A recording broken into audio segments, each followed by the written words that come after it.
በምድረ ኢትዮጵያ በምድረ ቀደምት በምድረ ብዙ አይነት በምድረ ልዩ በር እየተዘዋወረን ድንቅ ውበቷን የሚያኮራ ታሪኳን ባህላዊ ሴቷን ተፈጥሯዊ ሀብቷን ልንዳስስ የከፍታዋን መዝገብ ልንገልጥ ዳግም ተገናኘን። ወደ ሰሜን ኢትዮጵያ በምናብ ፈረሳችን በሐሳብ ሰረገላችን እንሳፈራለን። ከመናገሻችን አዲስ አበባ ከ1000 በላይ ኪሎ ሜትሮችን አቋርጠን ተጉዘን እዚህ ተገኝተናል። መዳረሻችን ጥንት ከጥንታዊነት የነበረችው የአክሱም ከተማ ናት።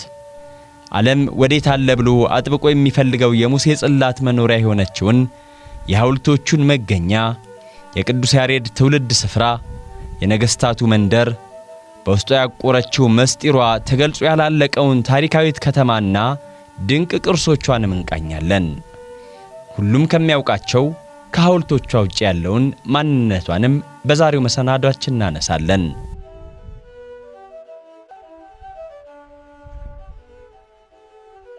የአክሱም ከተማ በሰሜን ኢትዮጵያ በትግራይ ክልል ማዕከላዊ ዞን ከመናገሻችን አዲስ አበባ በ1400 ኪሎ ሜትር ርቀት ላይ ትገኛለች።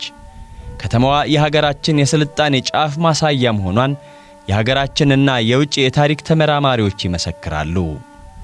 አክሱም የኢትዮጵያ የታሪክና የሃይማኖት እናት ከተማ ስትሆን ከክርስቶስ ልደት በፊት በ2000 ዓመተ ዓለም እንደተቆረቆረች መዛግብት ያስረዳሉ። ከተማዋ የቤተ ክህነቱም የቤተ መንግሥቱም ማዕከል በመሆን ለበርካታ ምዕተ ዓመታት ማገልገላለች። አክሱም የሚለው መጠሪያ በተለያዩ ጸሐፊያን የተለያየ መነሻ ይሰጠዋል። የቅርብ ሳይንሳዊ ጥናቶች እንደሚያሳዩት ግን ታሪክ ወዲህ ነው። አክሱም የነገስታት የበዓላትና የብሔራዊ ሥርዓቶች መከወኛ መንበር እንደመሆኗ መጠን ሁሌም የንግስና የድግስ ሥርዓቶች የሚፈጸሙባት መንደር ነበረች። የኩስሚ መንደር። ኩስሚ ማለት በትግርኛ ቋንቋ ድግስ፣ ግብዣ፣ ታላቅ ግብር ማለት ነው። ስለዚህም አኩሱም ወይም አክሱም ማለት ሥርወ ቃሉ ኩስሚ የሚለው ሲሆን አኩሱም ወይም አክሱም ማለት ደግሞ ድግስ፣ ግብዣ አድርግ፣ ግብር አብላ ማለት ነው። ስለዚህም አክሱም የቃላት ቅንብር ሳይሆን ከግዕዝና ትግርኛ ማኅፀን ቀጥ ብሎ ወጥቶ ከአንዲት ቃል የተፈጠረ ስያሜ መሆኑን የአካባቢው የታሪክ አዋቂዎች ያመለክታሉ። የአክሱም መሪዎችም ነጋሲ ወይም ንጉሥ በመባል ይጠሩ እንደነበር እነዚሁ ሊቃውንት ይናገራሉ። ንጉሶቹ በዚህ ስም መጠራት የጀመሩት ከክርስቶስ ልደት በፊት በ500 ዓመተ ዓለም አካባቢ ጀምሮ ነው። ሥርወ መንግሥቱ አክሱም ላይ ለብዙ ጊዜ መናገሻ ከተማውን አጽንቶ ለምዕተ ዓመታት ገናና ሕዝብ ሆኖ ቆይቷል። አክሱም የተለያዩ የዘርፉ ምሁራን እንደሚያትቱት የሃይማኖት ማዕከል፣ የጥንት ሃይማኖታዊ መንግሥትን በአፍሪካ የመሠረተች፣ እስከ የመን ግዛታቸውን ያሰፉ ኃያላን ጥንታውያን መንግሥታት ዋና ከተማም ነበረች። የታሪክ ተመራማሪው ፍራንሲስ አምፍሬ እንደሚገልጹት የአክሱም መንግሥትና ከተማ በሦስተኛው መቶ ክፍለ ዘመን በዓለማችን ከነበሩት 4 ኃያላን መንግሥታት ከሮም ከፋርስና ከባቢሎን ወይም ሜሶፖታሚያ ስልጣኔ ጋር አንዷ ሆና ትቆጠር ነበር። በአሁኑ ሰዓት በአክሱም የሚገኙት የጥበበኞች እጅ ያረፈባቸው ግዙፍ ሐውልቶች፣ የነገሥታት መቃብሮች እንዲሁም የማይዳሰሱ ቅርሶች የንግሥተ ሳባ ታሪክና ድንጉር በመባል የሚታወቀው የቤተ መንግሥቷ ቅሪት፣ ቀዳማዊ ምኒልክ ከእስራኤል ያመጣው ጽላትና የቅዱስ ያሬድ ሰማያዊ ዜማም የአክሱም ጥንታዊ ታሪክ ምን ያህል ከፍ ያለ እንደነበር ማሳያዎች ናቸው።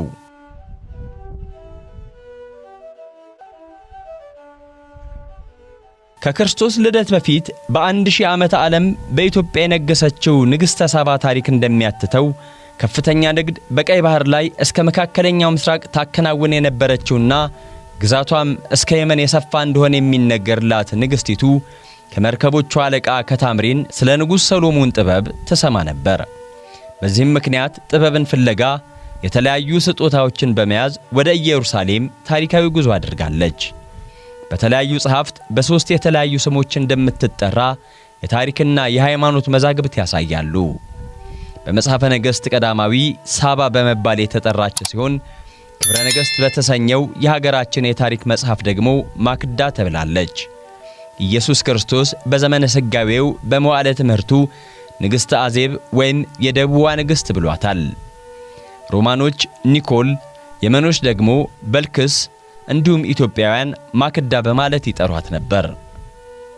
ምንም እንኳን አንዳንዶች ኢትዮጵያዊት አይደለችም የሚል መላምት ቢያስቀምጡም ስለ ንግሥተ ሳባ ኢትዮጵያዊነት የሚያስረዱ የተለያዩ ማስረጃዎች ይገኛሉ። ከጥንታውያን የታሪክ ጸሐፍት መካከል የሚቆጠረው ዮሴፍ ወልደ ኮሪዮን ስለዚህችው ንግሥት በዚያ ጊዜ የኢትዮጵያና የግብፅ ንግሥት የነበረችው በማለት ነበር የጻፈው። ላዕላይ ግብፅን ከጥንት ጀምሮ የኢትዮጵያ ግዛት እንደነበር የታወቀ ነውና ጥበብን ፍለጋ ከተጓዘችበት ከኢየሩሳሌምም የወቅቱ ንጉሥ ከነበረው ሰሎሞን በጉብኝት ወቅት የጸነሰችውና ወደ ኢትዮጵያ ከተመለሰች በኋላ የተወለደው ቀዳማዊ ምኒልክ ካደገ በኋላ በ12 ዓመቱ ለታቦተ ጽዮንና ለአባቱ ንጉሥ ሰሎሞን እጅ መንሻ ከእናቱ የተሰጠውን ይዞ ወደ ኢየሩሳሌም ተጓዘ። ንግሥተ ሳባም ለንጉሥ ሰሎሞን ንጉሥ ሆይ ልጄን ሙሴ የጻፋቸውን ሕግጋትና ሥርዓተ ክህነት አስተምረህ ላክልኝ የሚል መልእክት ልካ ነበር። ቀዳማዊ ምኒልክ በኢየሩሳሌም ከአባቱ ዘንድ ለ3 ዓመታት ያህል ቆይቷል። አባቱን ከኢየሩሳሌም ጎብኝቶ ሲመለስም በመጽሐፍ ቅዱስ የተገለጸው 10ቱ ቃላት የተጻፉበትን የሙሴ ጽላት በመያዝ ኅዳር 21 ቀን ወደ አክሱም ከተማ እንደገባ ይነገራል። ይህች ታቦት ለ3000 ዓመታት ያህል እስከ ዛሬ ድረስ በኢትዮጵያ በአክሱም ትገኛለች። ንግሥተ ሳባም ታቦተ ጽዮን መምጣቷን ስትሰማ ለፈጣሪ መሥዋዕት በማቅረብ ሰዎችን መርጣ ታቦተ ጽዮንን እንዲጠብቁ አድርጋለች። አጋጣሚው እስከ ክርስቶስ ልደት በኢትዮጵያ የነበረው የብሉይ ኪዳን እምነት ወደ ሀገራችን እንዲገባም ዕድል የፈጠረ ነበር በማለት የተለያዩ ኢትዮጵያውያን የታሪክ ጸሐፊዎች አስፍረዋል።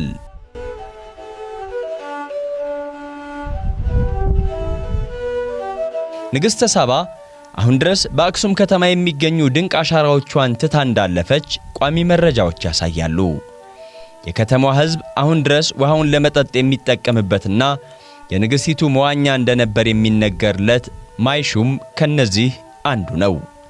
በተጨማሪም የሳባውያን የድንጋይ ላይ ጽሑፎች በአክሱም ከተማ በተለያዩ አካባቢዎች ይገኛሉ። ንግሥተ ሳባ የመንግሥቱን ሥልጣን በሙሉ ለቀዳማዊ ምኒልክ አስረክባ ከዚህ ዓለም በሞት በተለየች ጊዜ በዚያው በአክሱም አርፋለች። ቦታውም እስካሁን ድረስ የንግሥተ ሳባ መቃብር ወይም በአካባቢው አጠራር ድንጉር ይባላል። የግብፃውያን ትልቁ የታሪክ መዝገብ የሆነው የፓትርያርኮች ታሪክም እንዲህ ይላል። የታላቁ ሀገር አቢሲኒያ ንግሥት እርሷም ንግሥተ ሳባ የምትባል የደቡብዋ ንግሥት ወደ ዳዊት ልጅ ሰሎሞን መጣች ይላል። ከዚህ በተጨማሪም በኢትዮጵያችን ከንግሥተ ሳባ ጋር የተያዙ ልዩ ልዩ የአርኪኦሎጂ ወይም የከርሰ ምድር ጥናት ውጤቶች ተገኝቷል። ወደ አክሱም ጎራ ያለ ሰው የንግሥተ ሳባ ቤተ መንግሥትን መጎብኘት ይችላል። ይህ ቤተ መንግሥት በአርኪኦሎጂ ጥናት የተገኘ ነው።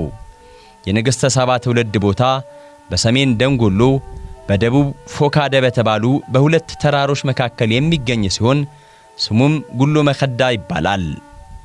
የንጉሥ ምኒልክ ቀዳማዊ መቃብር ከአክሱም ከተማ በስተ ምዕራብ 2 ኪሎ ሜትር ርቀት ላይ ይገኛል። በ1906 የደች ልዑካን ቡድን የአርኪኦሎጂ ጥናት በሚያደርጉበት ወቅት በምድር ውስጥ የተቀበረ ቤት ውስጥ የንጉሥ ምኒልክን አጽም ያገኙ ሲሆን የአክሱም ጽዮን ካህናት በቤተ ክርስቲያን ውስጥ በክብር እንዳሳረፉት ይነገራል። በ13ኛው መቶ ክፍለ ዘመን የነበረው ታሪክ ጸሐፊው አቡ ሳላህ አቢሲኒያውያን በእግዚአብሔር ጣቶች የተጻፉ 10ቱ ቃላት ያሉባቸው 2 የድንጋይ ጽላቶች ያሉባት የቃል ኪዳኑ ታቦት አለቻቸው በማለት ጽፎ ነበር። በዘመናችንም ይህችን ታቦት ፍለጋ ያደረገው እንግሊዛዊው የታሪክ አጥኚ ግራሃም ሃንኮክ መጽሐፍ የሆነው ዘ ሳይን ኤንድ ዘ ሲል ወይም በአማርኛ ትርጉሙ ታቦተ ጽዮንን ፍለጋ በተሰኘው መጽሐፉም ይህንን ገልጾታል። የሙሴ ጽላት የቅድስት ድንግል ማርያም ምሳሌ እንደሆነች የሚናገሩት የቤተ ክርስቲያኒቱ ሊቃውንት በኅዳር 21 ቀን በዓሉ የሚከበርበትን ምክንያት ከዚህ ታሪክ ጋር ያያይዙታል። ቅድስት ድንግል ማርያም ቅድስትና ንጽሕት ነበረች። በቃል ኪዳኗ ታቦት ውስጥ የሕጉ ጽላት ብቻ እንደነበር እንዲሁ እርሷም በሕሊናዋ ከእግዚአብሔር ሕግጋት ውጪ ሌላ ምንም ነገር አልነበረም ሲሉም ያስረዳሉ። በዚህም መሠረት በኅዳር 21 ቀንም በታቦተ ጽዮን የተፈጸሙት ታላላቅ ተአምራት የሚታሰቡበት ቀን ሆኖ እንዲከበር በቤተ ክርስቲያኗ ተወስኗል። በዚህ ቀን የቤተ ክርስቲያኒቱ ሊቃውንት በታቦተ ጽዮን የተፈጸሙትን ታላላቅ ተአምራት የእግዚአብሔርን ከቅድስት ድንግል ማርያም በሥጋ መወለድ ከፈጸማቸው ታላላቅ የድኅነት ሥራዎች ጋር በማነጻጸር በሰው ልጅ መዳን ውስጥ የቅድስት ድንግል ማርያም ድርሻ ምን እንደሆነ እየገለጹ ያስተምራሉ።